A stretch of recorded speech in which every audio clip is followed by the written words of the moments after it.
జగన్ నాయకత్వంలో వైసీపీకి వరుస దెబ్బలు తగులుతున్నాయి. ఇటీవల ఎన్నికల్లో దారుణమైన ఫలితాలు ఎదుర్కొన్న వైసీపీ ఇప్పుడు కీలక నేతలు ఒక్కొక్కరుగా పార్టీని వీడుతుండటంతో మరింత డీలా పడే పరిస్థితి ఏర్పడింది. తాజాగా బాలినేని శ్రీనివాసరెడ్డి కూడా వైసీపీకి గుడ్ బై చెప్పేశారు.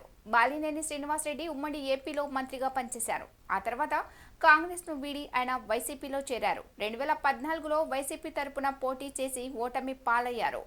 2019 ఎన్నికల్లో వైసీపీ తరపున పోటీ చేసి మరలా గెలిచి 2.5 ఏళ్ల పాటు మంత్రిగా పనిచేశారు. ఆ తర్వాత మంత్రి పదవి దక్కకపోవడంతో ఆయన తీవ్ర అసంతృప్తికి గురయ్యారు. వైవి సుబ్బారెడ్డితో కూడా బాలినేనికి విభేదాలున్నాయి. పార్టీ కోసం ఎన్ని త్యాగాలు చేసినా జగన్ గుర్తించలేదని, కనీసం తన గురించి జగన్ ఒక్క సభలో కూడా మాట్లాడలేదని ఆరోపించారు. కానీ పరిచయం లేనప్పటికీ పవన్ కళ్యాణ్ తన గురించి 2-3 సార్లు మంచిగా మాట్లాడారని బాలినేని వివరించారు. ఇటీవలే జగన్ను కూడా బాలినేని కలిశారు. ఇద్దరి మధ్య దాదాపు గంటసేపు చర్చలు జరిగాయి. జగన్ బుజ్జగించినప్పటికీ బాలినేనిలో మార్పు రాలేదు. మరోవైపు జనసేన నేత నాగబాబును బాలినేని కలిశారు. ఈ పరిమాణాలన్నిటి తర్వాత ఆయన వైసీపీని వీడారు. డిప్యూటీ సీఎం పవన్ కళ్యాణ్తో ఉన్న సన్నిహిత సంబంధాల కారణంగా ఎప్పటి నుంచో ప్రచారం జరుగుతున్న వార్తలకు ఎట్టకేలకు నిజం చేశారు బాలినేని శ్రీనివాసరెడ్డి. ఆయన జనసేన పార్టీలో చేరుతున్నారు. ఆయన జనసేనాని ఏపీ డిప్యూటీ సీఎం పవన్ కళ్యాణ్తో భేటీ అయ్యారు. పార్టీలో చేరికపై చర్చించారు. పవన్ ఆయనకు మనస్ఫూర్తిగా స్వాగతం పలికినట్టు తెలుస్తుంది. పవన్తో భేటీకి ముందు బాలినేని మీడియాతో మాట్లాడుతూ వైసీపీ నాయకత్వంపై తీవ్ర వ్యాఖ్యలు చేశారు. వైఎస్ కుటుంబం కదా అని ఎన్ని రోజులు భరించానని వెల్లడించారు.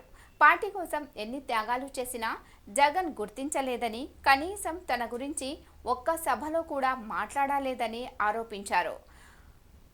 పార్టీలో తాను ఎదుర్కొన్న పరిస్థితుల పట్ల ఏడ్చిన రోజులు ఉన్నాయని తీవ్ర భావోద్వేగంతో చెప్పారు. తానెప్పుడు ఉన్నది ఉన్నట్టుగా మాట్లాడేవాడినని, అదే తనకు ప్రతికూలంగా మారిందని అన్నారు.